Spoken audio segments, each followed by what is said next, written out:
নীল আকাশে তারার মেলা, সাগরেরই ঢেউয়ের খেলা। নীল আকাশে তারার মেলা, সাগরেরই ঢেউয়ের খেলা। পাখির গলে গান, সবই তো আল্লাহ পাকের দান, সবই তো আল্লাহ পাকের দান। নীল আকাশে তারার মেলা, সাগরেরই ঢেউয়ের খেলা। নীল আকাশে তারার মেলা, সাগরেরই ঢেউয়ের খেলা। পাখির গলে গান, সবই তো আল্লাহ পাকের দান, সবই তো আল্লাহ পাকের দান, সবই তো আল্লাহ পাকের দান।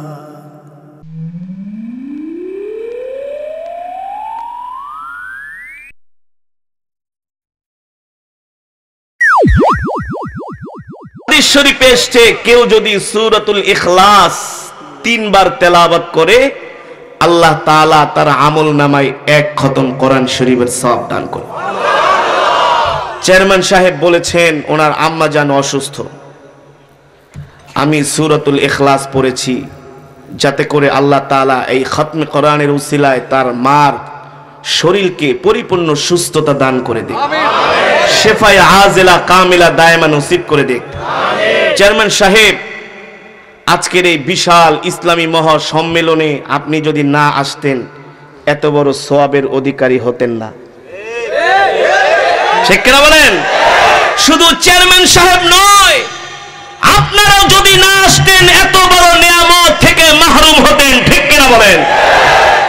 তাহলে আমরা যারা এসেছি মা বোনেরাও কিন্তু 1 খতম কোরআন শরীফের সওয়াব পেয়েছেন। তারা আবার বলতে পারে হুজুর তাহলে আমরা কি মাইনাস? না, আপনারাও প্লাস, আপনারাও কোরআন শুনেছেন, আপনারাও সওয়াব পেয়েছেন। ঠিক কিনা বলেন? সুতরাং বয়ান চলবে কতক্ষণ? কথা বোঝেন না আমার? কতক্ষণ? না, 2-4 জন কয় সারা রাত, তার পিছনে সবাই একেবারে পোতায় গেছে। কতক্ষণ বয়ান চলবে? সারা রাত দরকার নাই, আপনারা থাকবেন যতক্ষণ বয়ান চলবে ততক্ষণ। ঠিক না বলেন? রাজি আছেন তো ইনশাআল্লাহ? শেষ মোনাজাত না করে আমরা কেউ বাড়িতে যাব না, হাত উঠাই।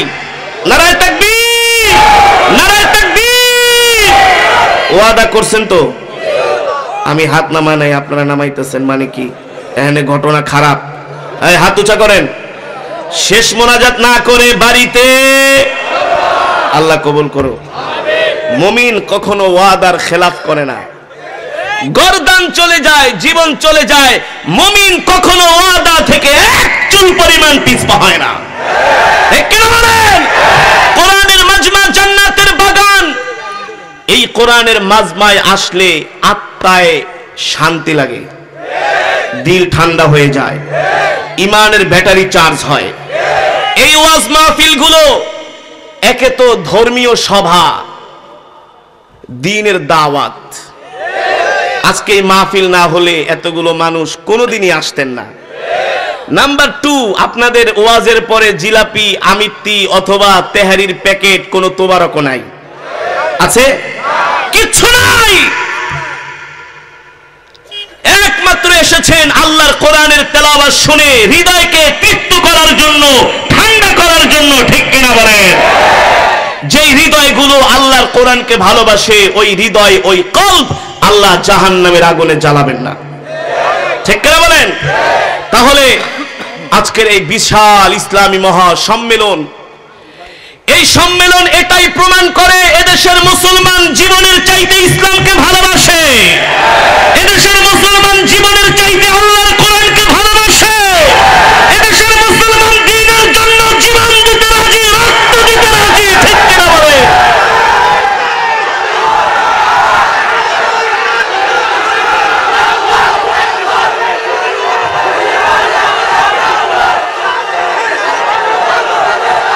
আল্লাহ সকলকে কোরআনের মোহাব্বত দান করুক বলে আমিন।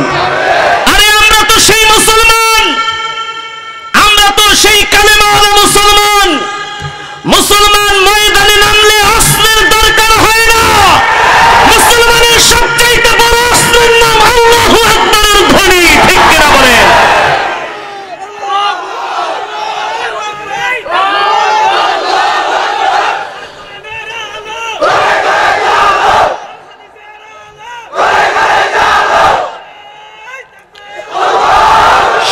সম্মানিত সুধী, আল্লাহু আকবারের ধ্বনি হচ্ছে মুমিনের সবচাইতে বড় হাতিয়ার, সবচাইতে বড় অস্ত্র।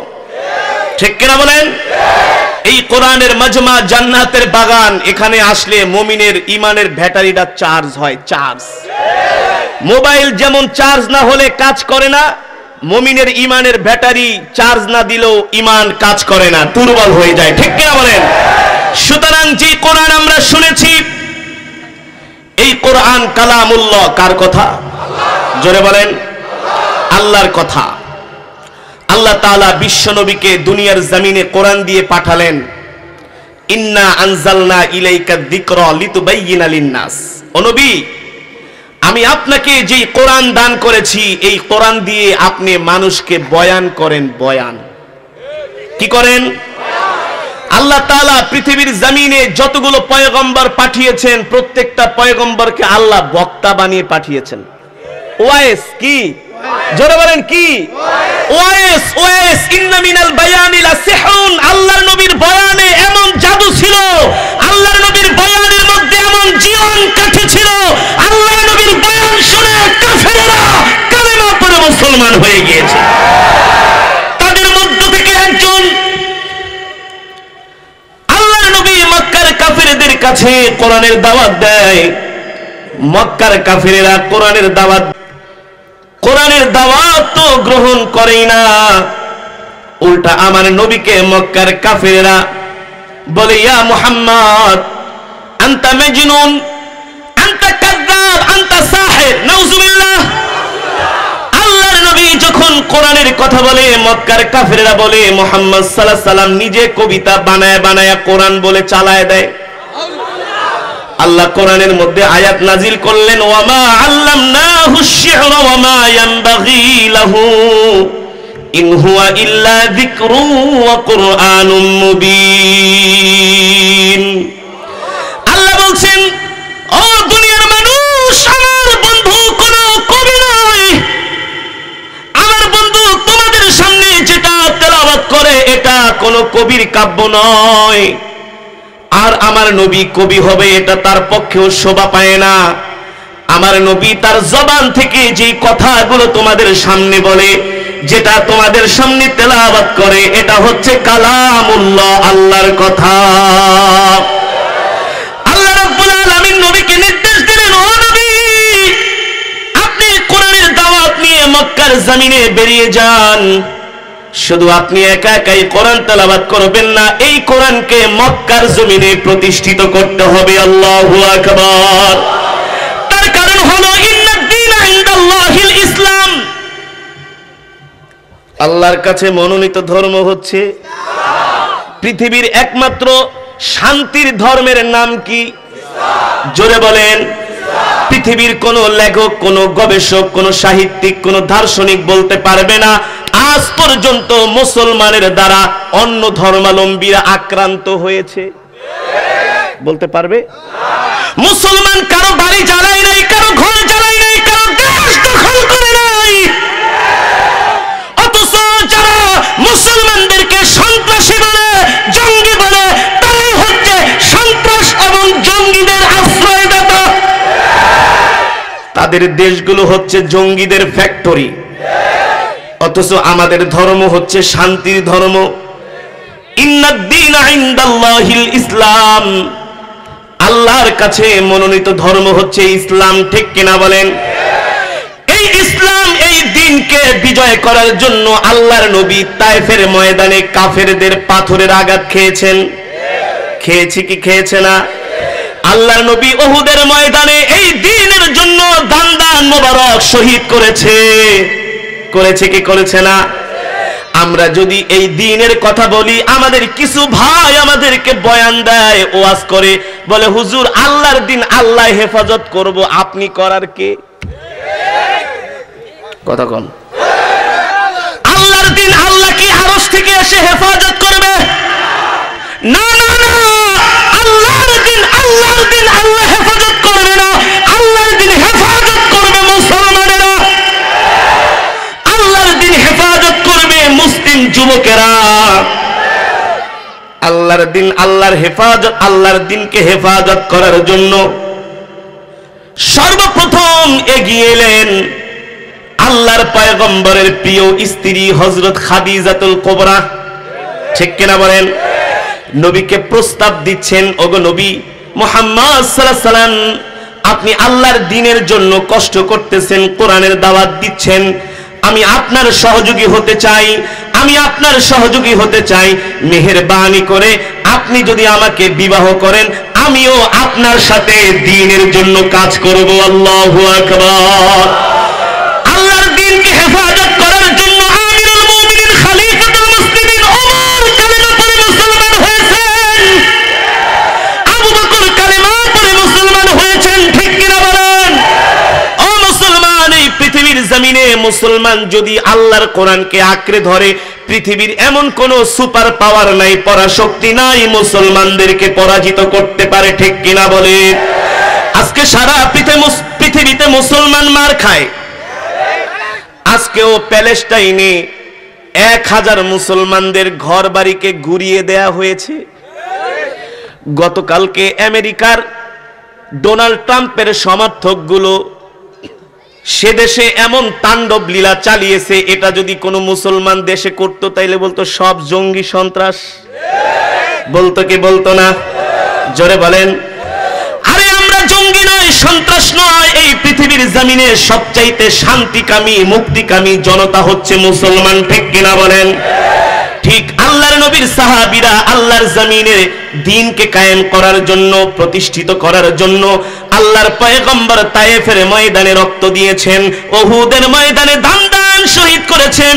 ও মুসলমান, মুসলমান যখন ময়দানে আল্লাহর দ্বীনকে বিজয় করার জন্য নেমে গেছেন, তখন আল্লাহ তাআলা আসমান থেকে মুসলমানদেরকে ফেরেশতা পাঠায়া সহযোগিতা করেছে।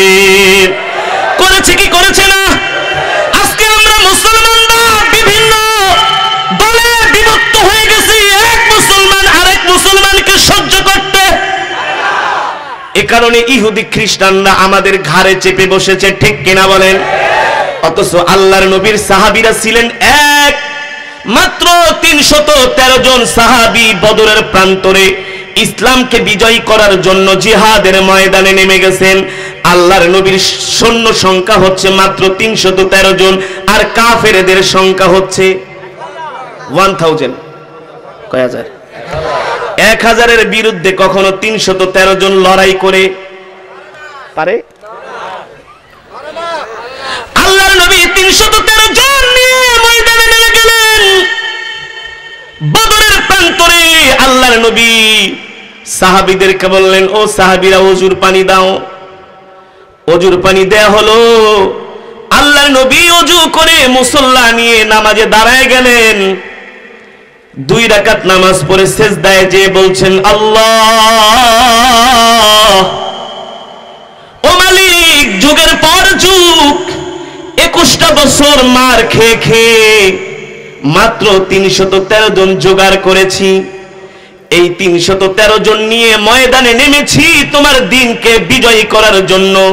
ও মালিক, তুমি যদি আমাদেরকে সাহায্য না করো, এই বদরের প্রান্তরে 1000-এর বিরুদ্ধে 313 জন কখনো জিতা সম্ভব নয়। আল্লাহর নবী সিজদায় পড়ে কান্না করছেন। আল্লাহ জিবরাইলকে পাঠিয়ে দিয়েছেন, ও জিবরাইল, যাও যাও যাও, আমার বন্ধুর মন খারাপ। 313 জন কিভাবে 1000-এর বিরুদ্ধে লড়াই করে জিতবে, বিজয় অর্জন করবে?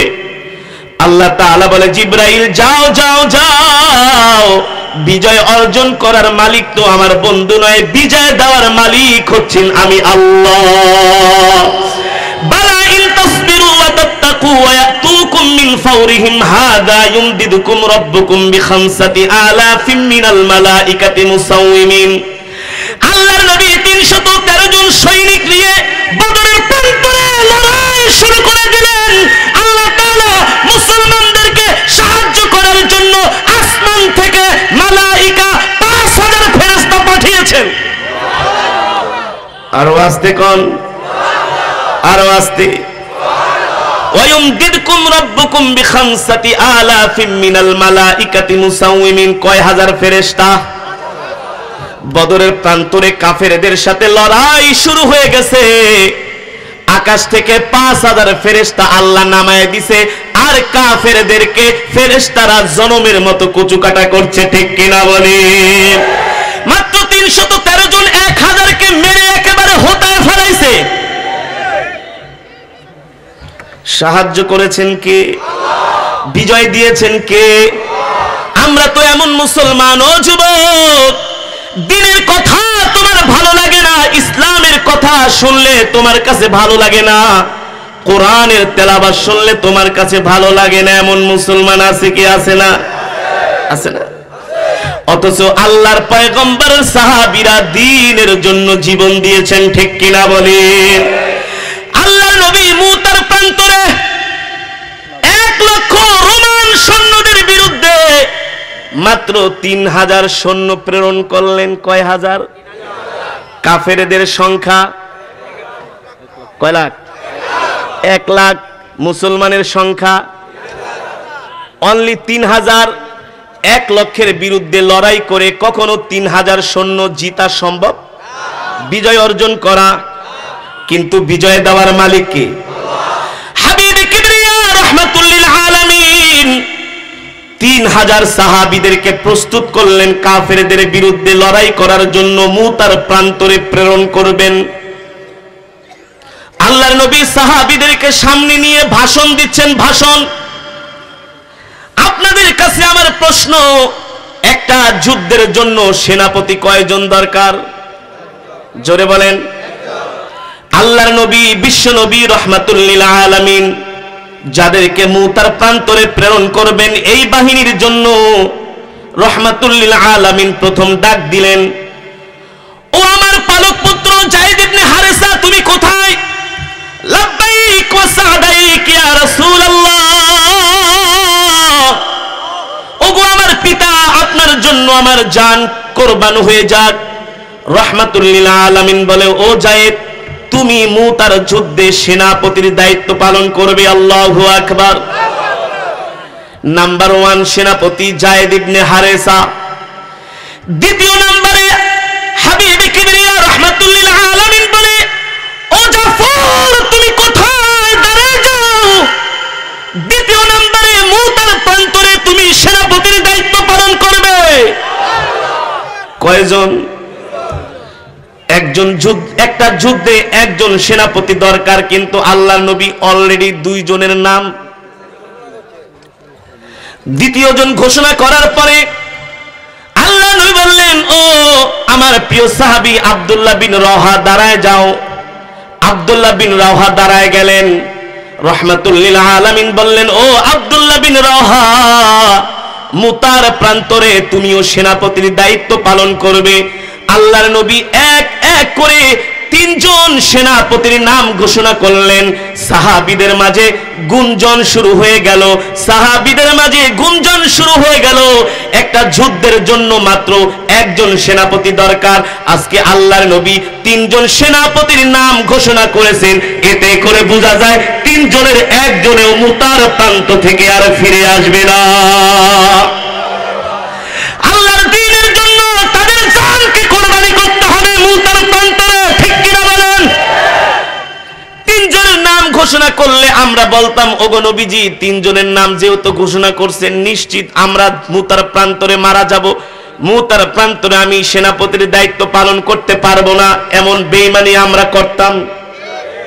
এই হচ্ছে আমাদের ঈমানের অবস্থা, ঠিক কিনা বলেন? কিন্তু সাহাবায়ে কেরাম আল্লাহর দ্বীনকে বিজয় করার জন্য 3 জন সেনাপতি দাঁড়ায় গেলেন। আর বললেন, ওগো রাহমাতুল লিল আলামিন, নির্দেশ দেন শরীরে 1 বিন্দু রক্ত থাকতে যুদ্ধের ময়দান থেকে ফিরে আসবো না, যতক্ষণ না পর্যন্ত আল্লাহর জমিনে আল্লাহর দ্বীনকে বিজয়ী করতে না পারবো, ততক্ষণ পর্যন্ত রণাঙ্গন থেকে ফিরে আসবো না, ঠিক কিনা বলে? আল্লাহর নবী 3 জন সাহাবীকে সেনাপতি করে যুদ্ধের ময়দানে পাঠাবেন। রাহমাতুল লিল আলামিন বললেন, ও আমার পালক পুত্র যায়েদ ইবনে হারেসা, তুমি যাও বাড়িতে যে দেখা করে আসো, শেষ বিদায় নিয়ে আসো। যায়েদ ইবনে হারেসা বলে, ওগো রাহমাতুল লিল আলামিন, আপনি হচ্ছেন আমার পিতা আর আম্মাজান আয়েশা হচ্ছে আমার মাতা। আপনারা 2 জনেই তো এখানে আছেন, বাড়িতে যাওয়ার দরকার নাই, আমার জন্য আপনি দোয়া করে দেন। আল্লাহর নবী জায়েদের জন্য দোয়া করে দিলেন। দ্বিতীয় নাম্বার জাফর বিন তালেব, আল্লাহর নবী বললেন, ও জাফর তুমি বাড়িতে যাও, যায়া শেষ দেখা করে আসো। এই কথা শুনে জাফর বিন আবি তালেব বাড়িতে দৌড়ে গেল। জাফরের স্ত্রী তার জন্য অপেক্ষা করছে। জাফর বিন আবু তালেব বাড়িতে যেয়ে তার স্ত্রীকে বলল, ও স্ত্রী, একজন যুদ্ধের জন্য মাত্র একজন সেনাপতি দরকার, কিন্তু রহমাতুল লিল আলামিন আজকে যুদ্ধের জন্য 3 জন সেনাপতির নাম ঘোষণা করেছেন। এতে করে বোঝা যায় 3 জনের একজনেও আমরা মুতার প্রান্ত থেকে ফিরে আসতে পারবো না। আল্লাহর জমিনে আল্লাহর দিন বিজয় করার জন্য আমাদের জানকে আল্লাহর রাস্তায় কোরবানি করে দিতে হবে। আল্লাহু আকবার। ও স্ত্রী, শেষ বিদায় দিয়ে দাও, দুনিয়ার জমিনে তোমার সাথে আমার আর দেখা হবে না। জান্নাতের সিঁড়িতে তোমার জন্য আমি অপেক্ষা করব। আল্লাহু আকবার। জাফর বিন আবি তালেবের স্ত্রী বলে, ওগো প্রিয়তম স্বামী, এটা কি বলেন আপনি? জাফর বিন আবি তালেব বলে, ওগো প্রিয়তম স্ত্রী, আল্লাহর নবী যুদ্ধের ময়দানের জন্য আমাকে সেনাপতি নিযুক্ত করেছে, আর আরাম কোরবান হয়ে যাবে, এটাই ফাইনাল কথা, শেষ কথা। তুমি আমাকে চিরদিনের জন্য বিদায় দিয়ে দাও, এই দুনিয়ার জমিনে আর দেখা হবে না। এই কথা শোনা মাত্র জাফর বিন আবি তালেবের স্ত্রী গলা কাটা মুরগির মতো স্বামীর জন্য ছটফট করতেছে। আল্লাহু আকবার। এই ছিল সাহাবায়ে কেরামের ঈমান। 2 জন সন্তান ছিল, ফুটফুটে বাচ্চা জাফর বিন আবি তালেবের। জাফর বিন আবি তালেব তার স্ত্রীকে বলল, স্ত্রী, আমার এই 2টা ফুটফুটে সন্তানকে মানুষ করো। আমি যেমন করে আল্লাহর দ্বীনের জন্য জীবন দিতে যাচ্ছি, আমার সন্তান 2টাকে তুমি এভাবেই গড়ে তোলো। আল্লাহু আকবার। জাফর বিন আবি তালেব স্ত্রীর সাথে দেখা করে আল্লাহর নবীর কাছে চলে আসলেন। 3য় নম্বরে গেলেন আব্দুল্লাহ বিন রাওহা। নাম কি? অনেক বড় জলিল ও কদর সাহাবী। ও যুবক, তোমার মতো আমার মতো টাকরা নওজোয়ান সাহাবী আব্দুল্লাহ বিন রাওহা কেবল আজকে মাত্র বিবাহ করেছে। কবে? আজকে মাত্র বিবাহ করেছে। রহমাতুল লিল আলামিন বলল, যাও যাও, স্ত্রীর কাছ থেকে শেষ বিদায় নিয়ে আসো। ও যুবক, সাহাবীদের দ্বীনের প্রতি কেমন দরদ ছিল, ইসলামের প্রতি কেমন ভালোবাসা ছিল। আজকে তো যদি আমরা ইসলামের পক্ষে, দ্বীনের পক্ষে কথা বলি, কোরআনের পক্ষে কথা বলি, আমাদেরকে জঙ্গি বলা হয়, আমাদেরকে সন্ত্রাস বলা হয়। সাহাবায়ে কেরাম জীবন দেওয়ার জন্য প্রস্তুত, আল্লাহর দ্বীনকে বিজয়ী করার জন্য। স্ত্রীর কাছে গেলেন, আজকে মাত্র বিবাহ করেছে, রাত্রিবেলা বাসর ঘর হবে। আব্দুল্লাহ বিন রাওহা ঘরের দরজার সামনে দাঁড়ায়া নক করছেন। ভিতর থেকে স্ত্রী আওয়াজ করছেন, ওগো প্রিয় স্বামী, আমি আপনার জন্য অপেক্ষা করছি, আপনি ভিতরে আসেন। আব্দুল্লাহ বিন রাওহা বলে, ওগো প্রিয় স্ত্রী, ওগো আমার প্রিয়তমা, আল্লাহর নবী যুদ্ধের জন্য আমাকে সেনাপতি হিসাবে নিযুক্ত করেছেন। আমি যুদ্ধের ময়দানে আল্লাহর দ্বীনকে বিজয়ী করার জন্য রওনা হব। তুমি আমার স্ত্রী, তোমার কাছে আমি শেষ দেখা করার জন্য এসেছি। ভিতর থেকে স্ত্রী আওয়াজ দেয়, ওগো প্রিয়তম স্বামী, কেবলমাত্র আজকেই আপনার সাথে আমার বিবাহ হয়েছে, এখনো আপনার সাথে আমার সাক্ষাৎ হয় নাই, দেখা হয় নাই। মেহেরবানি করে একবার ভিতরে আসেন, আপনার চেহারাটা দেখি। আব্দুল্লাহ বিন রাওহা বলেন, না না না, আমি যদি তোমাকে দেখার জন্য ঘরের ভিতরে যাই, তোমার প্রতি আমার ভালোবাসা বেড়ে যাবে, তোমার প্রতি আমার মোহাব্বত বেড়ে যাবে। এই অবস্থায় চাই না আমি তোমার সাথে দেখা করি, তোমার সাথে আমার ভালোবাসা হোক, মোহাব্বত বেড়ে যাক। আব্দুল্লাহ বিন রাওহার স্ত্রী বলে, ও স্বামী, খোদার কসম করে বলি, একবারের জন্য আপনি আমার ঘরে আসেন। আমি তো হচ্ছি মদিনার একজন সুন্দরী কন্যা, সবাই আমাকে হুরে মদিনা হিসাবে জানে, একটা নজর আমাকে দেখে যান। আব্দুল্লাহ বিন রাওহা বলে, না না না, এক নজর দেখতে গেলে তোমার প্রতি আমার ভালোবাসা বাড়বে, তোমার প্রতি এখন আমার ভালোবাসা নাই। আমার হৃদয় জুড়ে, দিন জুড়ে একমাত্র আল্লাহ, আল্লাহ রাসূলের ভালোবাসা বিদ্যমান। আল্লাহু আকবার। আব্দুল্লাহ বিন রাওহার স্ত্রী বললেন, ওগো প্রিয় স্বামী, আপনি আমার ঘরে একটিবারের জন্য দেখা করেন। এর কারণ হলো, আমি তো জানি আপনি যুদ্ধের ময়দানে যে শহীদ হয়ে যাবেন, শাহাদাত বরণ করবেন। এই দুনিয়ার জমিনে আপনার সাথে আমার আর দেখা হবে না। হাসরের মাঠে যাতে আপনার চেহারা দেখে আমি আপনাকে চিনতে পারি, এই জন্য আপনার চেহারাটা আমি একবার দেখতে চাই। আল্লাহু আকবার। এই কথা বলার পরে আব্দুল্লাহ বিন রাওহা স্ত্রীর থেকে শেষ বিদায় নিয়ে যুদ্ধের ময়দানে চলে আসলেন। রোমক সৈন্যের সংখ্যা 1 লাখ, আর মুসলমানের সৈন্য সংখ্যা অনলি কত? জোরে বলেন। প্রথমত কাফেরদের সাথে মুসলমানদের সাথে লড়াই লেগে গেল, রণাঙ্গনে তুমুল যুদ্ধ শুরু হয়ে গেল। প্রথম কালেমার পতাকা নিয়ে এগিয়ে গেলেন আল্লাহর পয়গম্বরের প্রিয় পালক পুত্র যায়েদ ইবনে হারেসা। লড়াই করতে করতে কাফেরদের ভিড়ের মধ্যে ঢুকে বীর দর্পে তরবারি চালাতে লাগলেন। হাজার হাজার কাফেরদেরকে তিনি কচুকাটা করলেন। এক পর্যায়ে লড়াই করতে করতে আব্দুল্লাহ বিন রাওহার পেটের মধ্যে ছুরি ঢুকিয়ে দেওয়া হলো। আব্দুল্লাহ বিন রাওহা মৌতার প্রান্তরে তরবারির আঘাত খেয়ে পড়ে গেলেন। কাফেরেরা উপর্যুপরি তীর নিক্ষেপ করতে শুরু করলো, তরবারি দিয়ে আঘাত করতে শুরু করলো। জাফর বিন আবি তালেব দেখেন আব্দুল্লাহ যায়েদ ইবনে হারেসার যে অবস্থা, তার হাতে যে কালেমার ঝান্ডা আছে, এই ঝান্ডা যদি তিনি এখন হাতে তুলে না নেন, কালেমার ঝান্ডা মাটিতে পড়ে যাবে। জাফর বিন আবি তালেব দেরি করলেন না, তরবারি হাতে নিয়ে ময়দানে ঢুকে গেলেন। কালেমার পতাকা এক হাতে নিয়ে আর এক হাত দিয়ে কাফেরদের সাথে লড়াই করতে লাগছেন। বীর দর্পে কাফেরদের ভিড়ের মধ্যে আগায় যায়। সামনে যে কাফের আসে তাকে কচুকাটা করে। জাফর বিন আবি তালেব বীর দর্পে আল্লাহর জমিনে আল্লাহর দ্বীনকে বিজয়ী করার জন্য কাফেরদেরকে কচুকাটা করতেছেন। জাফর যেই দিক দিয়ে যায় সেই দিকে আর কাফের সৈন্য নাই, সব কচু কাটার মতো একেবারে মাটিতে। একটার কল্লাও বাহুর সাথে নাই, দেহর সাথে নাই। জাফর তরবারি চালায়, কাফেরদের কল্লা কেটে কেটে আল্লাহর জমিনে পড়ে যায়। আল্লাহু আকবার। কাফেররা দেখলেন এভাবে যদি জাফর বিন আবি তালেব তরবারি চালাইতে থাকে, মৌতার প্রান্তরে একটা কাফেরও আর।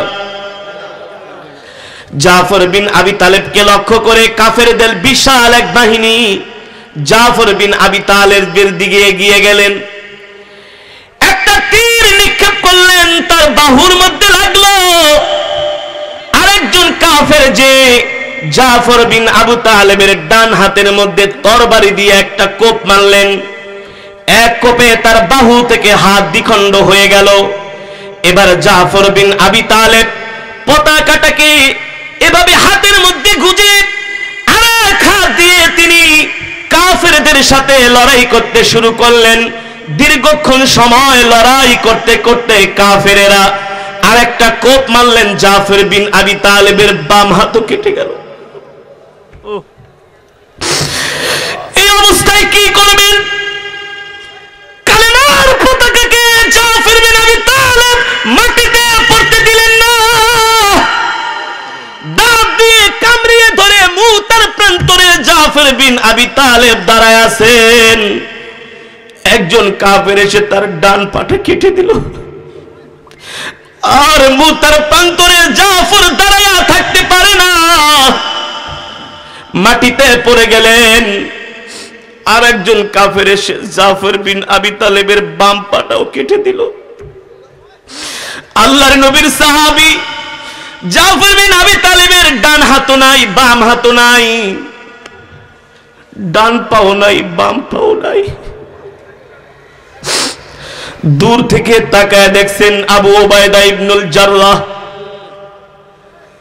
দেখেন জাফর বিন আবি তালেবের হাত নাই, পা নাই, দুটো হাত দুটি পা কাফেরেরা একেবারে তার শরীর থেকে বিচ্ছিন্ন করে ফেলেছে, শুধু বডিটা আছে, বডিটা। এই হচ্ছে আল্লাহর পয়গম্বরের সাহাবীদের দ্বীনের জন্য কুরবানি। জাফর বিন আবি তালেব দাঁত দিয়ে কালেমার ঝান্ডাকে উঁচু করে রাখছেন।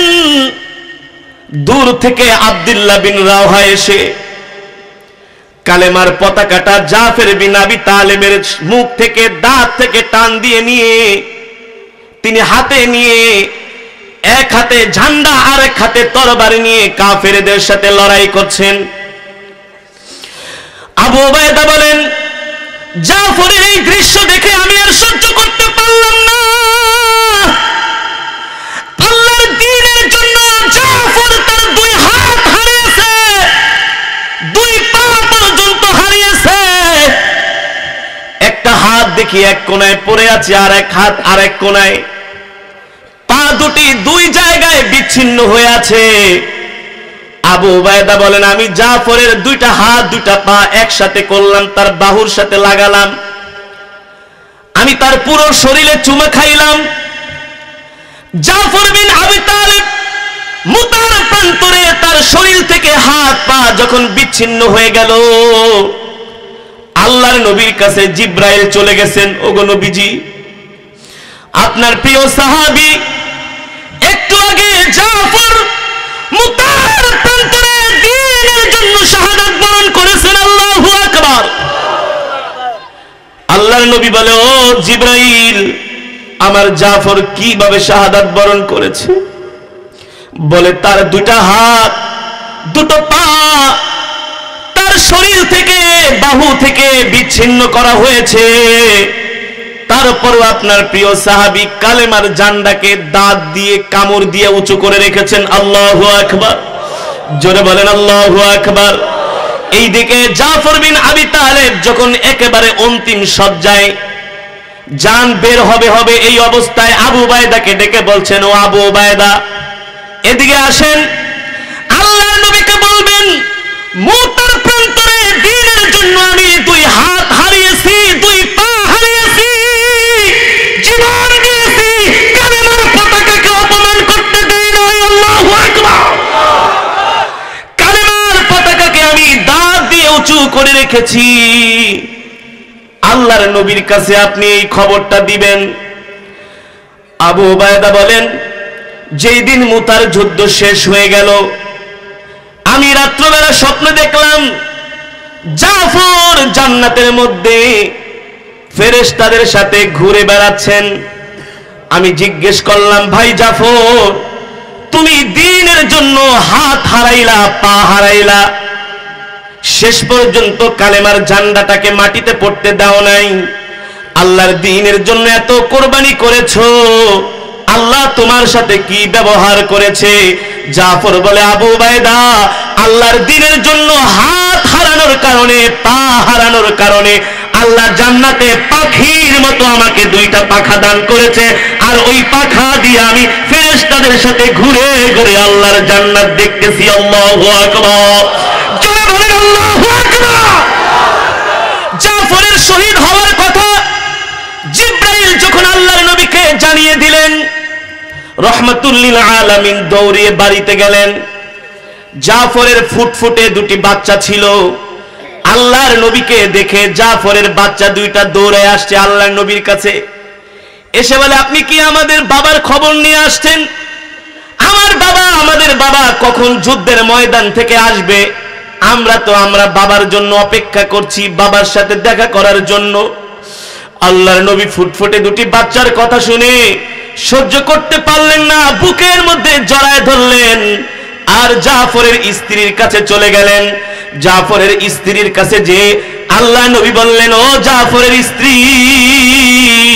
শোনো শোনো, তোমার প্রিয় স্বামী আল্লাহর দ্বীনকে বিজয়ী করার জন্য মুতার প্রান্তরে শাহাদাত বরণ করেছেন। আল্লাহু আকবার।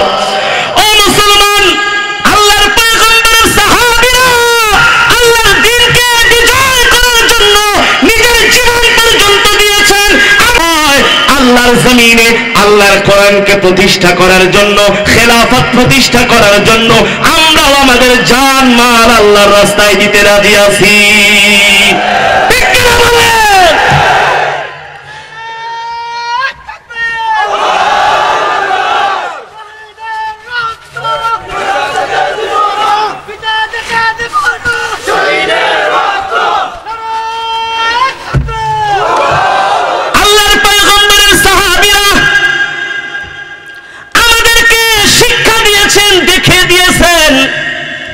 শুধু নাম রাখলেই মুসলমান হয় না। কি নাম রাখছে? আব্দুর রহিম, আব্দুল করিম, আছে কি আছে না? নাম সুন্দর, কিন্তু নামের মধ্যে মুসলমানের কোনো আছে কি আছে না? আজকে যদি আমরা কোরআনের কথা বলি, দ্বীনের কথা বলি, ইসলামের কথা বলি, হকের আওয়াজ যদি আমরা মুসলমানের সামনে তুলে ধরি, তাহলে আমাদের একদল ভাই আমাদেরকে বলে আমরা নাকি কোরআনের অপব্যাখ্যা করি। আছে কি আছে না? ও ভাই, আপনাদের হাতে ধরে পায়ে পড়ি, আমরা কখনো কোরআনের অপব্যাখ্যা করে না, আমরাই হচ্ছে সঠিক কোরআনের ব্যাখ্যাকারী। ইন্নাল উলামা ওয়ারাসাতুল আম্বিয়া, উলামায়ে কেরাম নবীর ওয়ারিস। কে বলেছেন? আল্লাহর নবী। কে বলেছেন? আল্লাহ তাআলা কোরআনের মধ্যে আলেমদের প্রশংসা করেছেন, ইন্নামা ইয়াখশাল্লাহা মিন ইবাদিহিল উলামা। আল্লাহ বলছেন, এই দুনিয়ার জমিনে কোন সম্প্রদায় যদি আল্লাহকে ভয় করে তাহলে আলেমরাই ভয় করে। ঠিক কিনা বলে?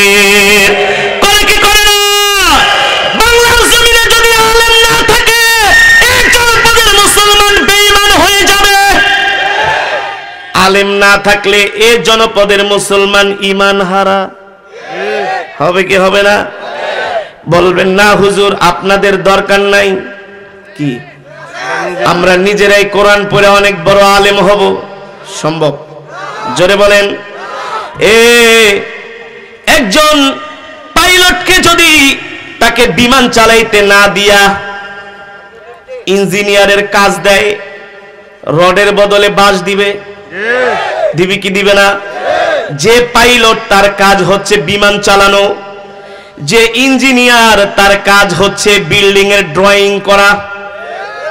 একটা বিল্ডিং এ কত টন রড লাগবে, কত হাজার ইট লাগবে, কত কত বস্তা সিমেন্ট লাগবে, একজন ইঞ্জিনিয়ার বলে দিতে পারে।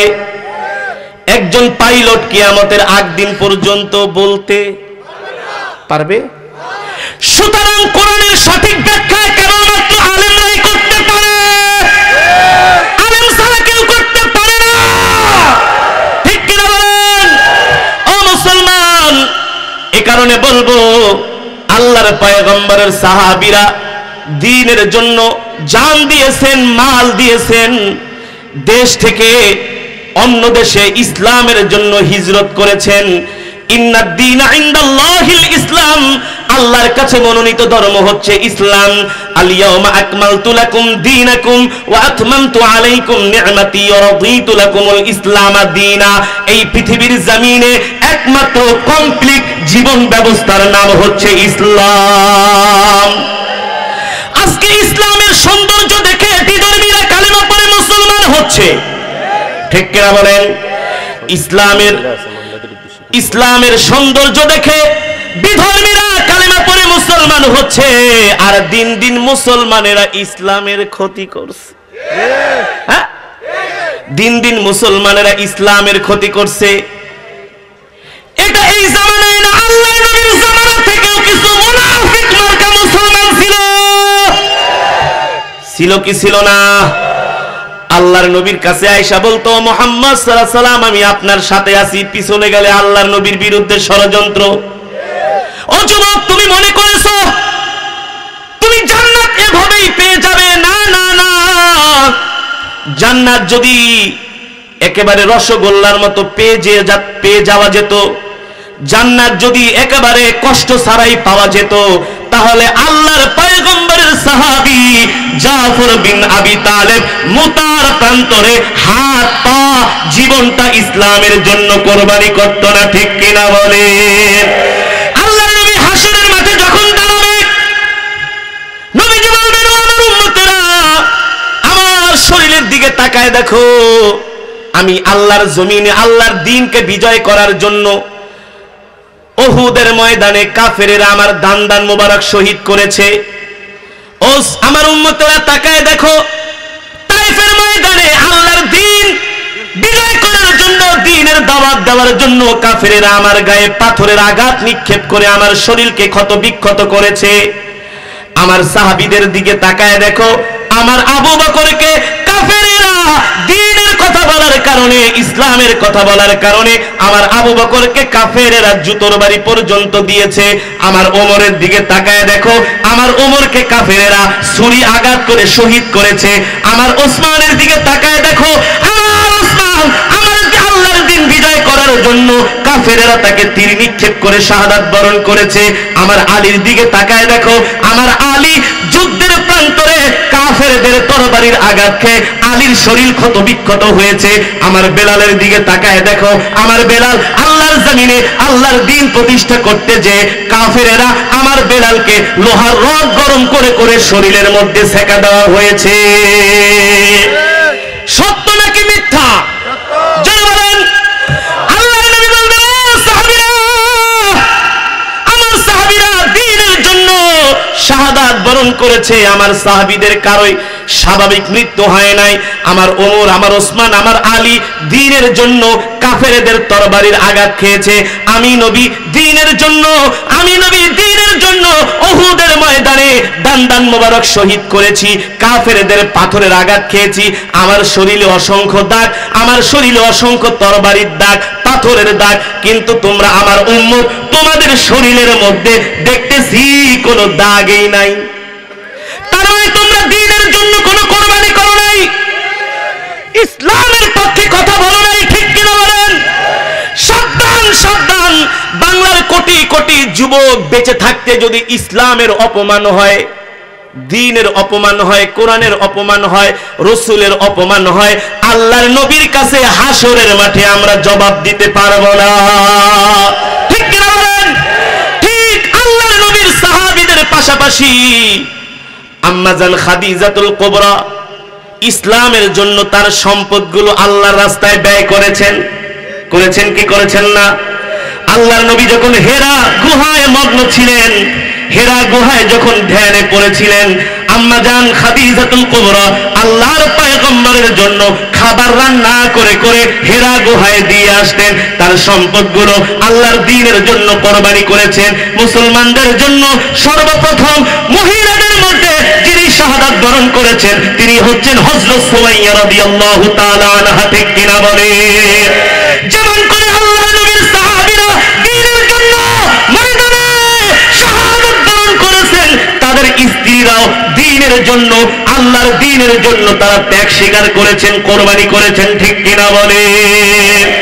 আজকে দুঃখ লাগে, আমরা যখন দ্বীনের কথা বলি, কোরআনের কথা বলি, সঠিক ইসলামের কথা বলি, আমাদের কিছু ভাই আমাদেরকে বলে আমরা নাকি গোরা।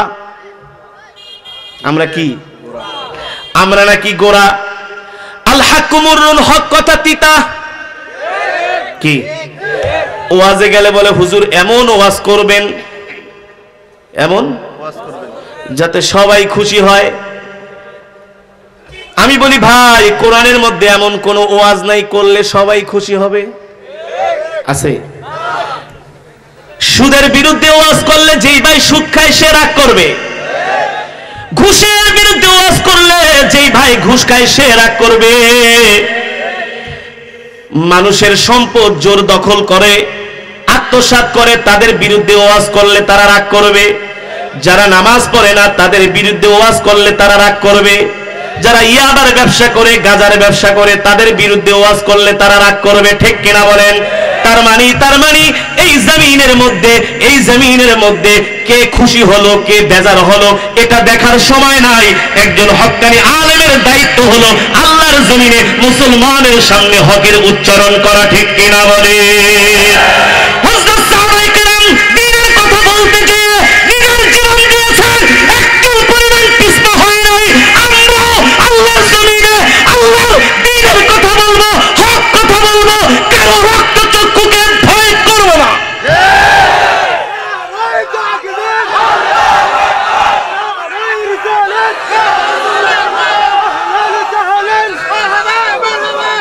বন্ধুরা আমার, আল্লাহর পয়গম্বর আবু জেহেলের রক্ত চক্ষুকে ভয় করে নাই, করছে। আল্লাহর নবী কোরআনের কথা বলেছেন, আবু জেহেল কোরআনের বিরুদ্ধে ছিলেন। কথা কোন? আবু জেহেলের অস্তিত্ব আছে? আবু জেহেলের বাড়িকে বাথরুম বানানো হয়েছে। কথা বলেন, কথা বলেন। আবু জেহেলের নাম এখন আর কেউ রাখে না। কিছুদিন আগে ফ্রান্সের প্রেসিডেন্ট ইমানুয়েল ম্যাক্রো আমার নবীর বিরুদ্ধে বিরুদ্ধাচরণ করেছে। সারা পৃথিবীর মুসলমান দেখিয়েছে এই পৃথিবীর জমিনে সবচাইতে জনপ্রিয় নাম হচ্ছে মুহাম্মদ সাল্লাল্লাহু আলাইহি ওয়াসাল্লাম। নাম কি? মুহাম্মদ আহমদ। ঠিক কিনা বলেন? আবু জেহেলের অস্তিত্ব নাই। আল্লাহর নবীর জন্য জীবন দিতে কোটি কোটি মুসলমান প্রস্তুত। পয়গম্বর ইব্রাহিম আলাইহিস সালামকে নমরুদ কি করছে? আগুনে নিক্ষেপ করেছে। ক্ষমতা কার বেশি ছিল, নমরুদের নাকি পয়গম্বর ইব্রাহিম আলাইহিস সালামের?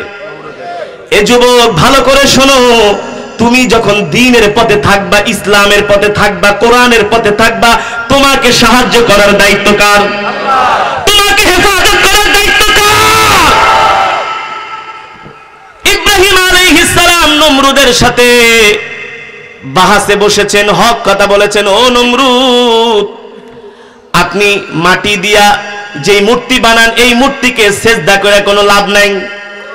নমরুদ কা ইব্রাহিম মুখ সামলায় কথা বলো, কি করবেন? বলে তোমাকে আগুনে নিক্ষেপ করব। ঠিক আছে, আপনি আগুনে নিক্ষেপ করেন। পয়গম্বর ইব্রাহিম আলাইহিস সালামকে আগুনে নিক্ষেপ করা হলো। আল্লাহ তাআলা কোরআনের আয়াত নাজিল করছেন, কুলনা ইয়া নারু কুনি বারদাও ওয়া সালামান আলা ইব্রাহিম। ঠিক কিনা বলেন? এই আগুন সাবধান, নমরুদের বাপের ক্ষমতা নাই, ক্ষমতা কার? এগুলো ক্ষমতা কার? বানায় বলছি। এ পয়গম্বর ইব্রাহিমকে নমরুদ আগুনের ভিতরে ফেলেছে। আগুনের ভিতরে ফালাইলে তো 1 সেকেন্ডের মধ্যে আগুন জ্বালায় একেবারে ভর্তা করে ফেলতো। হ্যাঁ, এটাই তো আগুনের কাজ। পয়গম্বর ইব্রাহিম আমাদের জাতির পিতা। আমাদের জাতির পিতার নাম কি? ইব্রাহিম খলিলুল্লাহ। পয়গম্বরকে যখন আগুনে নিক্ষেপ করেছেন নমরুদ, আল্লাহ বলে আগুন, এ আগুন সাবধান, আমার ইব্রাহিমের জন্য শান্তিদায়ক হয়ে যা। কুলনা ইয়া নারু কুনি বারদুন মানে ঠান্ডা। কি? বারদুন মানে ঠান্ডা। ওয়া সালামুন আলা ইব্রাহিম। এ আগুন এমন ঠান্ডা হবি না যাতে আমার ইব্রাহিমের নিউমোনিয়া হয়ে যায়, শীত লাগে, ঠান্ডা জ্বর হয়। এমন গরম হবি না যাতে আমার ইব্রাহিমের শরীরে তাপ লাগে। ওয়া সালামুন আলা ইব্রাহিম। এ আগুন, ওই আগুনের মধ্যেই আমার ইব্রাহিমকে জান্নাতের সুখ দিবি, এটা তোর দায়িত্ব। আল্লাহু আকবার। ওই আগুনের মধ্যে আমার ইব্রাহিমকে জান্নাতের আরাম দিবি। কে বলেছেন? জোরে বলেন কে?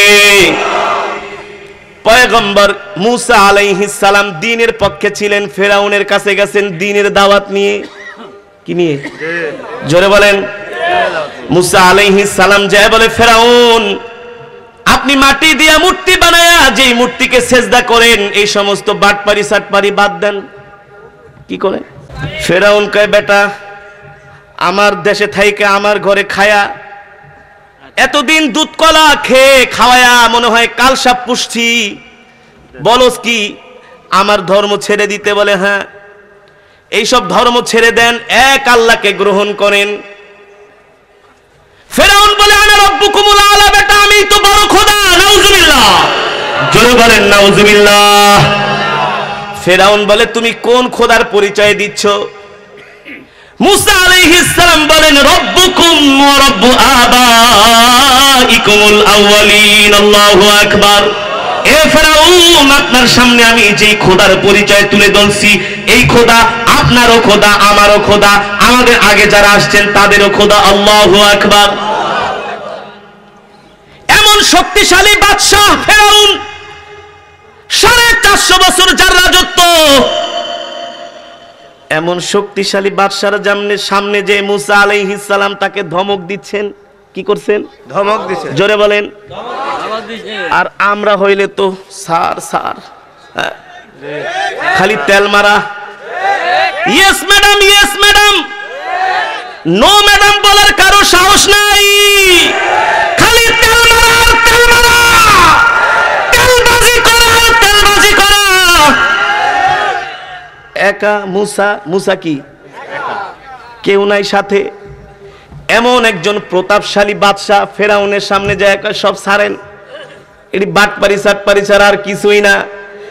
এক আল্লাহকে স্বীকার করেন। ফেরাউন কয় চিনো আমাকে? কয় চিনি। কি করবেন, কি করবেন? এ ফেরাউন মুসাকে ধমক দিচ্ছেন, কি করবেন? মুসা আলাইহিস সালাম বলে আপনার কি ক্ষমতা আছে জানি। ফেরাউন বলে মুসা আরেকবার যদি কথা বলো লা আজআলান্নাকা মিনাল মাসজুনিন, তোমাকে আমি জেলের মধ্যে ঢুকাবো। ফেরাউনকে মুসা বলতেছে, হে মুসা, এই সমস্ত জেল ঠেলের ভয় দেখায়া লাভ নাই। জেলকে আমরা পাত্তা দেই না, জেলে যাওয়াকে আমরা কখনো ভয় পাই না। ঠিক এদেশের উলামায়ে কেরাম হকের কথা বলবেই বলবে। জেল ঠেলের ভয় দেখায়া আলেমদের কোনো লাভ নাই। ইউসুফ আলাইহিস সালাম জেল খেটেছেন, জেল খাটা সুন্নাত। পয়গম্বর মুসা ফেরাউনের সামনে দাঁড়ায় বড় বড় কথা। ফেরাউন কয় মুসা রে, তোকে জনমের শিক্ষা দিচ্ছি, কি শিক্ষা দিবেন? ফেরাউন তার জাদুকরদেরকে ডাক দিল, এদিকে আসো।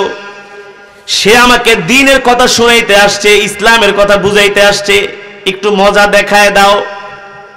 ফেরাউনের হাজার হাজার জাদুকর আসলেন, উটের কাফেলা ভর্তি কাছি নিয়ে, বড় বড় মোটা মোটা রশি নিয়ে মুসা আলাইহিস সালামের সামনে এগুলো থোয়া রাখলেন মুসাকে ভয় দেখার জন্য। ফেরাউন তার জাদুকরদেরকে বলতেছে, এ জাদুকরেরা, তোমরা তাদের জাদু দেখাও, মুসাকে ভয় পাওয়ায় দাও। মুসা আমার সামনে আইসা ইসলামের কথা বলে, দ্বীনের কথা বলে, আমাকে ধমক দেয়। মুসাকে মজা দেখাতে হবে, মুসাকে শায়েস্তা করতে হবে। যখন ফেরাউন তার জাদুকরদেরকে নির্দেশ দিলেন, জাদুকরেরা তাদের যত রশি ছিল, মোটা মোটা কাছি ছিল, তাদের জাদুর নৈপুণ্য প্রদর্শন করলেন। বললেন, এ মোটা মোটা রশি তোমরা সাপে পরিণত হয়ে যাও। বলতে দেরি ওই জাদুকরদের মোটা মোটা রশিগুলো এক একটা বড় বড় অজগর সাপে পরিণত হয়ে গেল। মুসা আলাইহিস সালাম ভয় পেয়ে গেলেন। ভয় কেন পাবেন না? মুসা আলাইহিস সালাম তো মানুষ। কি মানুষ? রক্ত মাংসে গড়া মানুষ, ভয় তো আছেই। আল্লাহ বলে, মুসা ভয় পেও না, লা তাহজান ইন্নাল্লাহা মা'ানা। মুসা ভয় পেও না, তাদের জাদু তাদেরকে দেখাইতে দাও। তারা যখন জাদু প্রদর্শন করলো, এক একটা রশি মোটা মোটা সাপ হাজার হাজার সাপে পরিণত হয়ে গেল। আল্লাহ বললেন, মুসা ভয় পেও না, একটু সবর করো, ধৈর্য ধরো, দেখো আমি কি দেখাইতেছি। আল্লাহু আকবার। মুসা আলাইহিস সালামকে আল্লাহ নির্দেশ দিলেন, তোমার হাতের লাঠিটা বিসমিল্লাহ বলে মাটিতে ফেলাও। কোথায় ফেলাও? মাটিতে। পয়গম্বর মুসা যখন তার হাতের লাঠিটা মাটিতে ফেললেন, আস্তে আস্তে করে পয়গম্বর মুসার লাঠিটা একটা সাপে পরিণত হয়ে গেল।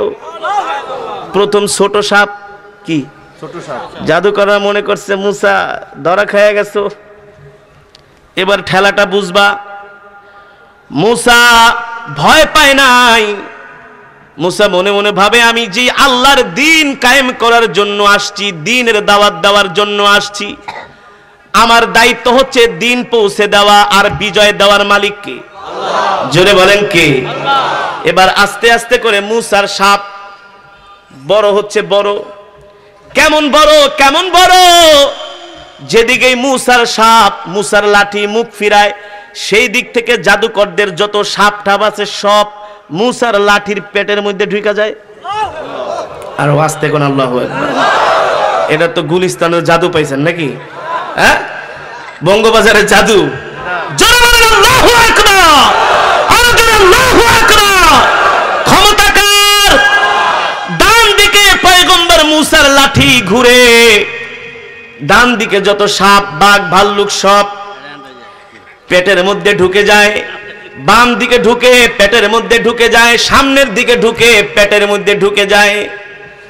জাদুকর একজন আরেকজনকে খোঁচা দিয়া কয়, দোস্ত এবার আর পার পাবো না, বহুত বাটপারি দেখাইছি আর লাভ নাই, এবার ধরা খেয়ে গেছি। কারণ মুসা যেটা দেখায় এটা জাদু নয়, আমরা যেটা দেখাই এটা জাদু। কত জাদুর মোকাবেলা করলাম, জীবনে তো আজ পর্যন্ত এমন বিপদে পড়ি নাই। একজন আরেকজনকে বলে দোস্ত বাঁচতে চাইলে তাড়াতাড়ি করে মুসার খোদার প্রতি ঈমান আনো। আল্লাহু আকবার, জোরে বলেন আল্লাহু আকবার। ফেরাউন তার রাজ সিংহাসনে বসে আছে, ফেরাউনের মন খারাপ, কারণ তার জাদুকরেরা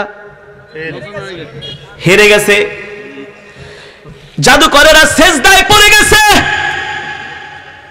ঈমান এনেছে আল্লাহর প্রতি। ফেরাউন মনে করছে জাদুতে হাইরা ফেরাউনকে সেজদা করছে। ফেরাউনকে বাবা ওট ওট, ভয়টাই পাইস না, যা মাফ করে দিলাম। জাদুকরেরা উঠা বলে, এ ফেরাউন তুমি মনে করো না আমরা তোমাকে সেজদা করছি, তোমার প্রতি ঈমান এনেছি। বলে কার প্রতি? বলে আমান্না বিরব্বি হারুন ওয়া মূসা, আমরা মূসা আর হারুনের আল্লাহর প্রতি ঈমান এনেছি। আল্লাহু আকবার, জয় বলেন আল্লাহু আকবার। ও মুসলমান ও যুবক, তোমাদের কেমন ঘটনা শুনাইলে হাজার হাজার শুনাইতে পারবো, রাত পার হয়ে যাবে। যে আল্লাহ বদরের প্রান্তরে ৩১৩ জনের দ্বারা ১০০০কে শায়েস্তা করলেন, ইসলামকে বিজয় দান করলেন। মুতার প্রান্তরে যেই আল্লাহ ১,০০,০০০ রোমান সৈন্যকে ৩,০০০ মুসলিম সৈন্য দিয়া মার খাওয়াইলেন, যেই আল্লাহ হুনাইনের যুদ্ধে, যেই আল্লাহ খায়বরের যুদ্ধে মুসলমানদেরকে বিজয় দান করলেন অল্প সংখ্যক সৈন্যের দ্বারা, ওই আল্লাহ এখনো আছে কি আছে না? আছে কি আছে না?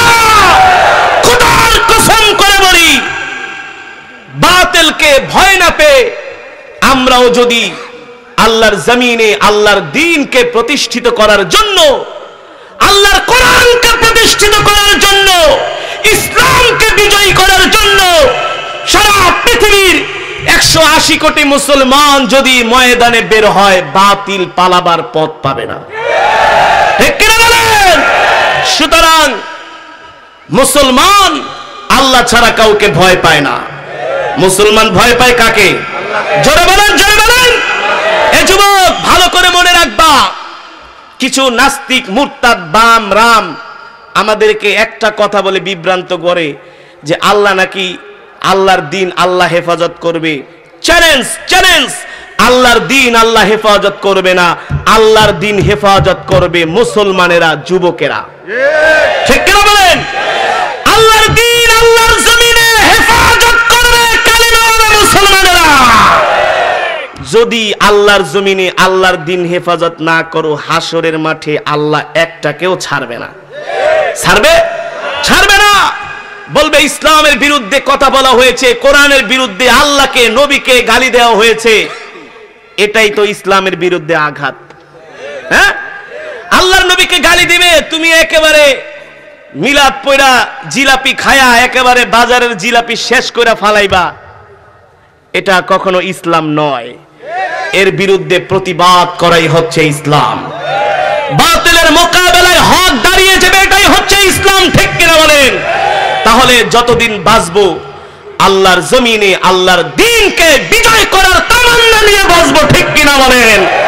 বাঁচবো তো বাঁচবো, শিয়ালের মতো কুকুরের মতো হাজার বছর বাঁচবো নয়, আল্লাহর জমিনে হক কথা বলে সিংহের মতো একদিনই বাঁচবো, ঠিক কিনা বলেন? ও যুবক, রাজি আছো তো? হাত উঠায় দেখায় দাও।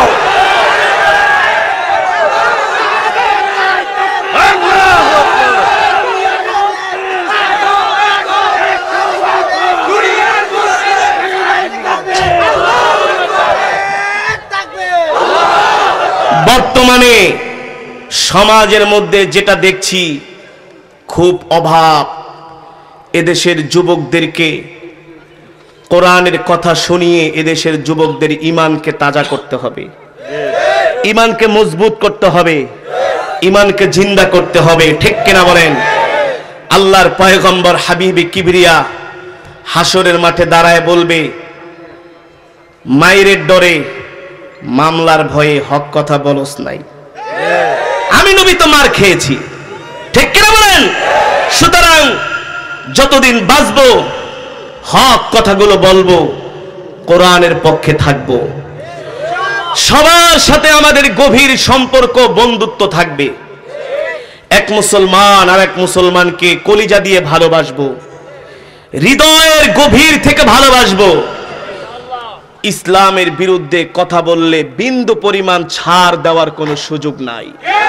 সে যদি আমার জন্মদাতা বাপ হয়, সে যদি আমার জন্মদাতা মাও হয়, সে যদি আমার ভ্রাতৃত্বের ভাইও হয়, ইসলাম এবং কোরআন সুন্নাহর বিরুদ্ধে কথা বললে এক বিন্দু পরিমাণ ছাড় দেওয়ার ইসলামের শরীয়তে কোনো সুযোগ নাই, সুযোগ নাই, সুযোগ নাই, ঠিক কিনা বলেন? এ যুবক, ইসলাম তোমাদের কাছে আমানত দিয়েছেন আল্লাহ, এই ইসলামকে আমাদেরই হেফাজত করতে হবে, ঠিক কিনা বলেন? যদি আল্লাহর জমিনে আল্লাহর দ্বীন হেফাজত করার দায়িত্ব যদি মুসলমানের না হতো, আল্লাহ 63 বছর জিন্দিগিতে আল্লাহর পয়গম্বর 27 বার যুদ্ধে অংশগ্রহণ করেছেন। কয়বার? কয়বার? কয়বার? তাহলে জাফর বিন আবি তালেব কেন মুতার প্রান্তরে গেলেন, শাহাদাত বরণ করলেন, ঠিক কিনা বলেন? সুতরাং সেই 1450 বছর ধরে শুরু হয়েছে ইসলামের বিরুদ্ধে গভীর ষড়যন্ত্র, চক্রান্ত। এই যে একটা সিনেমা বের হয়েছে কমান্ডো, জোরে বলেন, যত নাটক সিনেমার মধ্যে শুধু দাড়িওয়ালা টুপিওয়ালাদেরকে শুধু জঙ্গি বানানো হয়, এটা ইসলামের বিরুদ্ধে আঘাত, এটা মুসলমানের বিরুদ্ধে ষড়যন্ত্র। কমান্ডো সিনেমার পিছন থেকে ভারতের কোন নায়ক, নাম কি, দেব না ঠেব, হ্যাঁ, লা ইলাহা ইল্লাল্লাহু মুহাম্মাদুর রাসূলুল্লাহ, এই পৃথিবীর সবচাইতে রণকৌশলী, এই পৃথিবীর সবচেয়ে বড় রাষ্ট্রপ্রধান কে ছিলেন? মুহাম্মদ রাসূলুল্লাহ সাল্লাল্লাহু আলাইহি ওয়াসাল্লাম। পৃথিবীর জমিনে যেই ইনসাফ প্রতিষ্ঠা করেছেন, আজ পর্যন্ত কেউ পারে নাই, কিয়ামত পর্যন্ত পারবে না। মুহাম্মদ সাল্লাল্লাহু আলাইহি ওয়াসাল্লাম যেই শান্তি প্রতিষ্ঠা করেছেন, চ্যালেঞ্জ, তোমরা গণতন্ত্র ফনতন্ত্র ধোয়া তোলো। মানুষ দেখেছে আজকে গণতন্ত্রের মহাজনদের দেশে কি অবস্থা, ঠিক কিনা বলেন? জোর করে ক্ষমতা দখল করতে যায়। তার মানে এই সমস্ত গণতন্ত্র, সমাজতন্ত্র, কমিউনিজমের মধ্যে শান্তি নাই, একমাত্র শান্তি হচ্ছে কোরআনতন্ত্রের মধ্যে, ঠিক কিনা বলেন?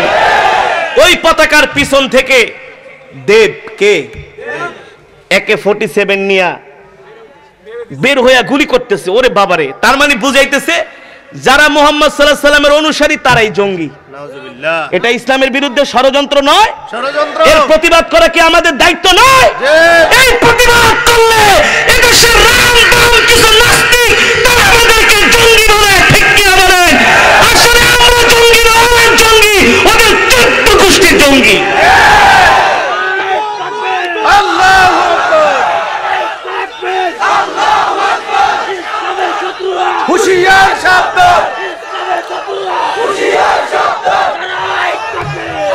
ইসলামের বিরুদ্ধে কিভাবে ষড়যন্ত্র হচ্ছে দেখেন, ইসলামকে কিভাবে আমাদের হেফাজত করতে হবে দেখেন। ওই দিন ৭১ টেলিভিশনে একজন সাংবাদিক প্রশ্ন করেন, ব্যাপারটা কি? আগে দেখতাম গ্রামে গঞ্জে যাত্রা হতো, মঞ্চ নাটক হতো, সেখানে ছেলেরা মেয়েরা একসাথে নাচতো গাইতো, হ্যাঁ, এদেশের মানুষ গান শুনতে যেত, এখন তো সেই যাত্রা ঠাত্রা নাই, ব্যাপারটা কি? আর একজন বলে, ম্যাডাম সব কিছু হুজুররা খাইছে। কারা? হুজুররা সব শেষ করে দিয়েছে। কিভাবে? এখন আর ওই গ্রামগঞ্জে যাত্রা ঠাত্রা হয় না, এখন ওয়াজ মাহফিল হওয়ার কারণে সেগুলো বন্ধ হয়ে গেছে। আলহামদুলিল্লাহ। আপনাদের কাছে আমার প্রশ্ন, আজকের মাহফিলে যারা এখানে এসেছেন সব দলের মানুষ আছেন, সব তরিকার মানুষ আছেন। এদেশের যুবক কোরআনের কথা শুনে গাঁজা খাওয়া ছেড়ে দিচ্ছে, ইয়াবা খাওয়া ছেড়ে দিচ্ছে, সন্ত্রাসী করা ছেড়ে দিচ্ছে।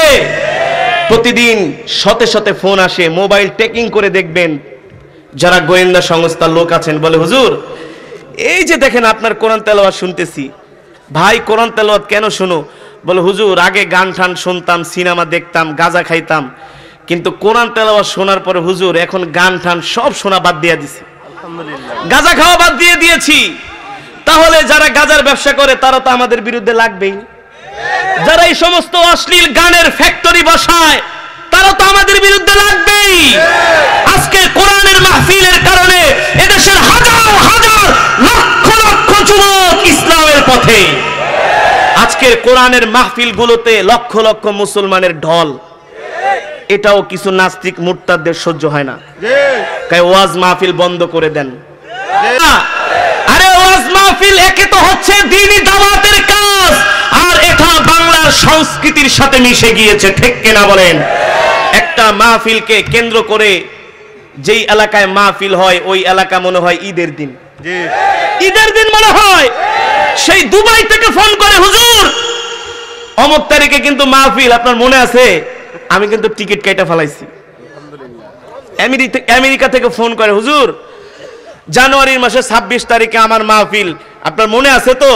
আমি কিন্তু হুজুর টিকিট কেটে ফেলেছি, মাহফিলে আমি উপস্থিত থাকবো। আলহামদুলিল্লাহ বলেন, আলহামদুলিল্লাহ বলেন।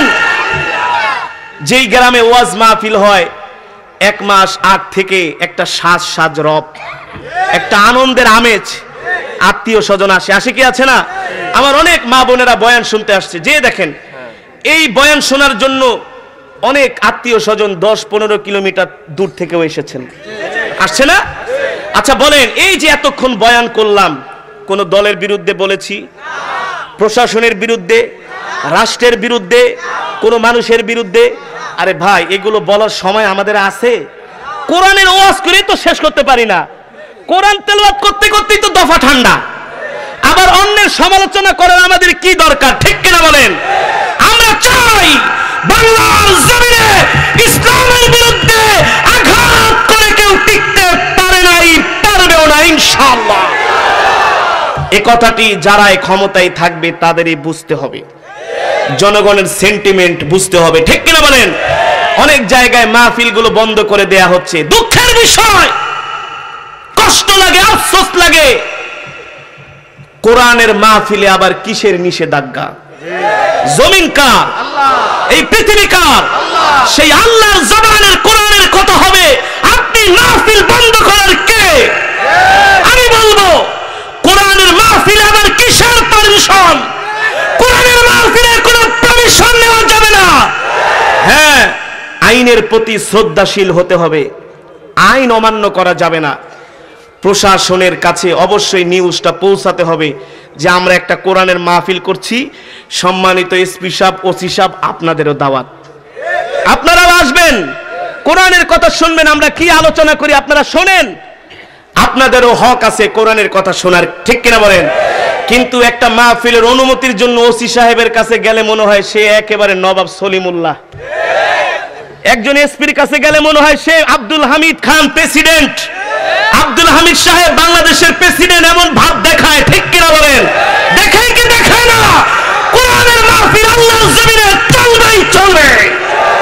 যদি এই মাহফিলগুলোতে জঙ্গিবাদের পক্ষে কথা বলা হয়, রাষ্ট্রের বিরুদ্ধে, প্রশাসনের বিরুদ্ধে, আমরাও সেটার বিরোধী, আমরাও সেটা অ্যাকসেপ্ট করব না। কিন্তু যেখানে কোরআনের তেলাওয়াত হবে, হাজার হাজার মুসলমান কোরআনের তেলাওয়াত শুনবে, এই মাহফিলের অনুমতি না দেওয়ার আপনি কে? আপনি কে? আমরা জানতে চাই আপনি কে? সুতরাং আমরা কারো বিরুদ্ধে নয়, আমরা সবাইকে ভালোবাসি ইসলামের জন্য। মান আহাব্বা লিল্লাহ ওয়া আবগাদা লিল্লাহ ওয়া আতা লিল্লাহ ওয়া মানা লিল্লাহ ফাকাদ ইস্তিকমালাল ঈমান।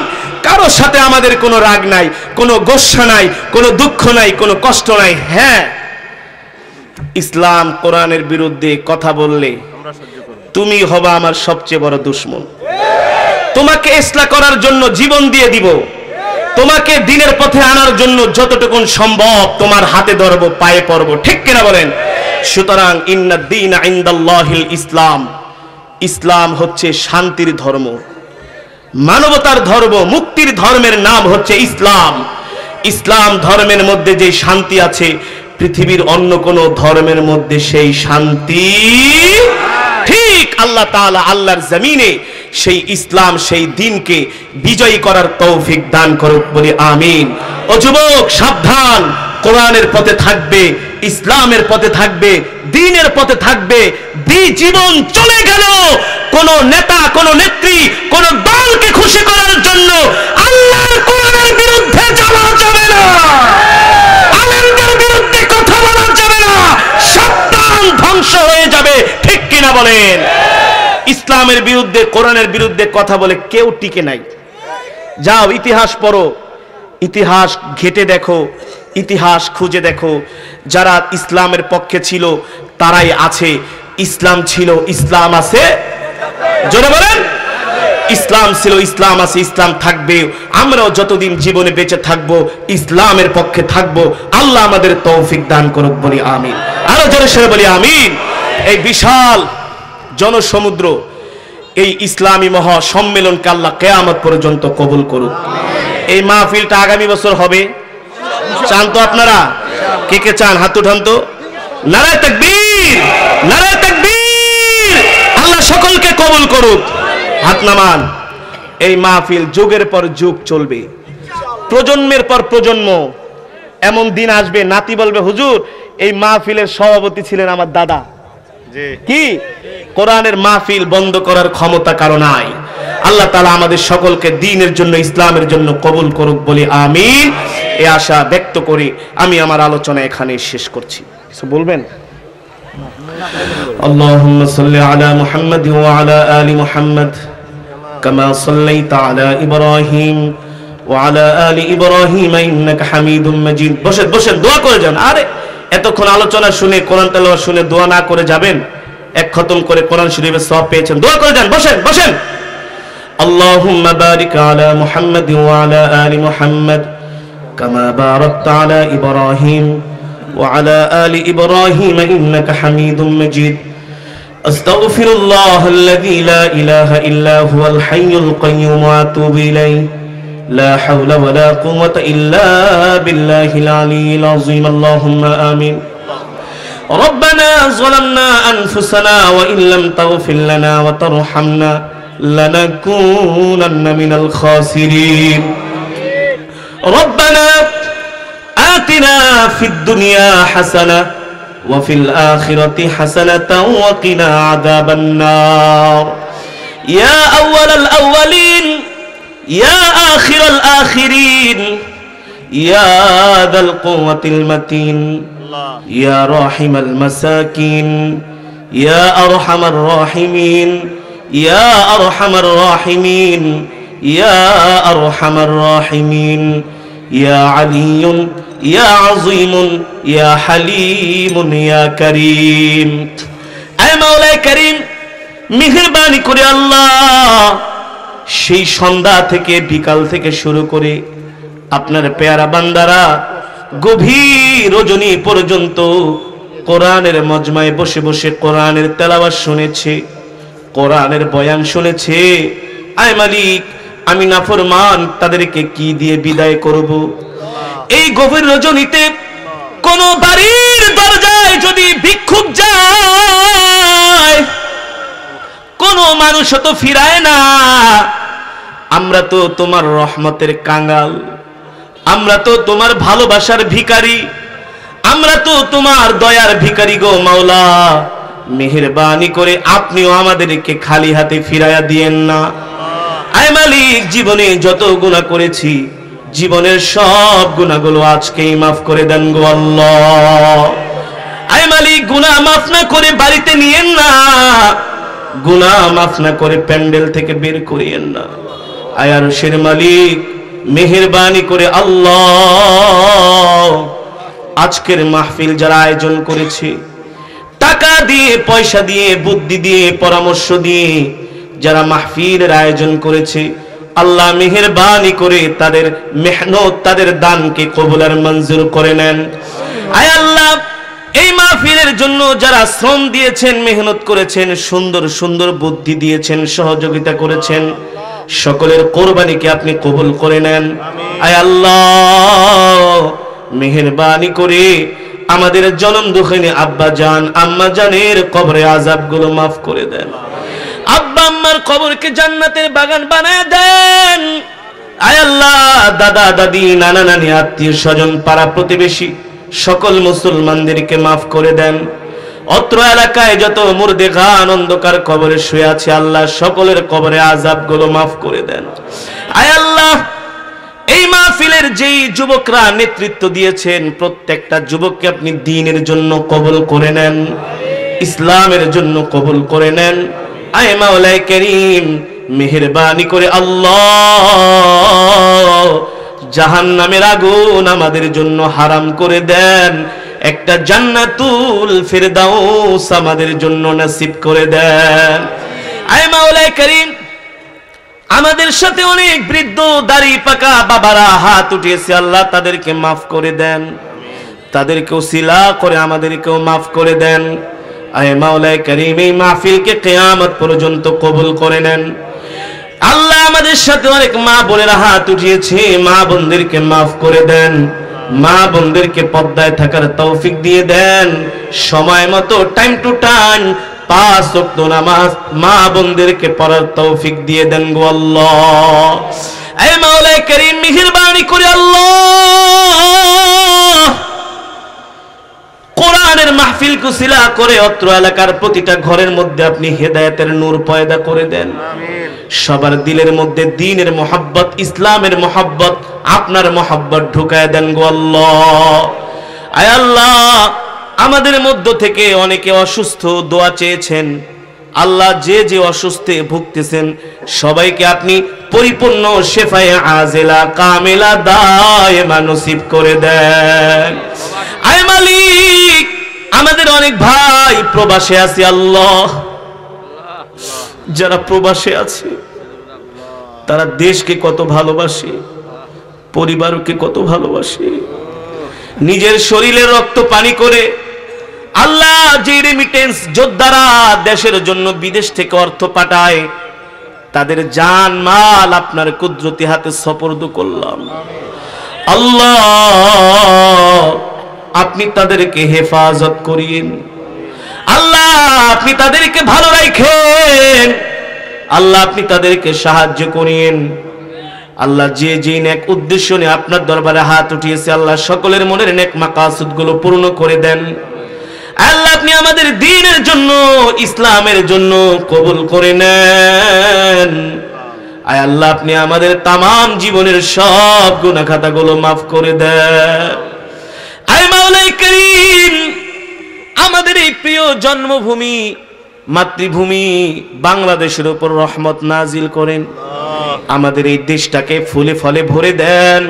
আয় আল্লাহ, আমরা সবাই মিলে মিশে যেন এক সমাজে ভ্রাতৃত্বের সাথে, ভালোবাসার সাথে বসবাস করতে পারি, আল্লাহ তৌফিক দিয়ে দেন। আয় আল্লাহ, করোনা নামক এই গজব, এই ভাইরাস আপনি বাংলাদেশ থেকে উঠায় নেন, সারা বিশ্ব থেকে উঠায় নেন, সারা পৃথিবীর মুসলমানদেরকে আপনি হেফাজত করে দেন গো আল্লাহ। রব্বির হামহুমা কামা রব্বায়ানি সগীরা, রব্বির হামহুমা কামা রব্বায়ানি সগীরা।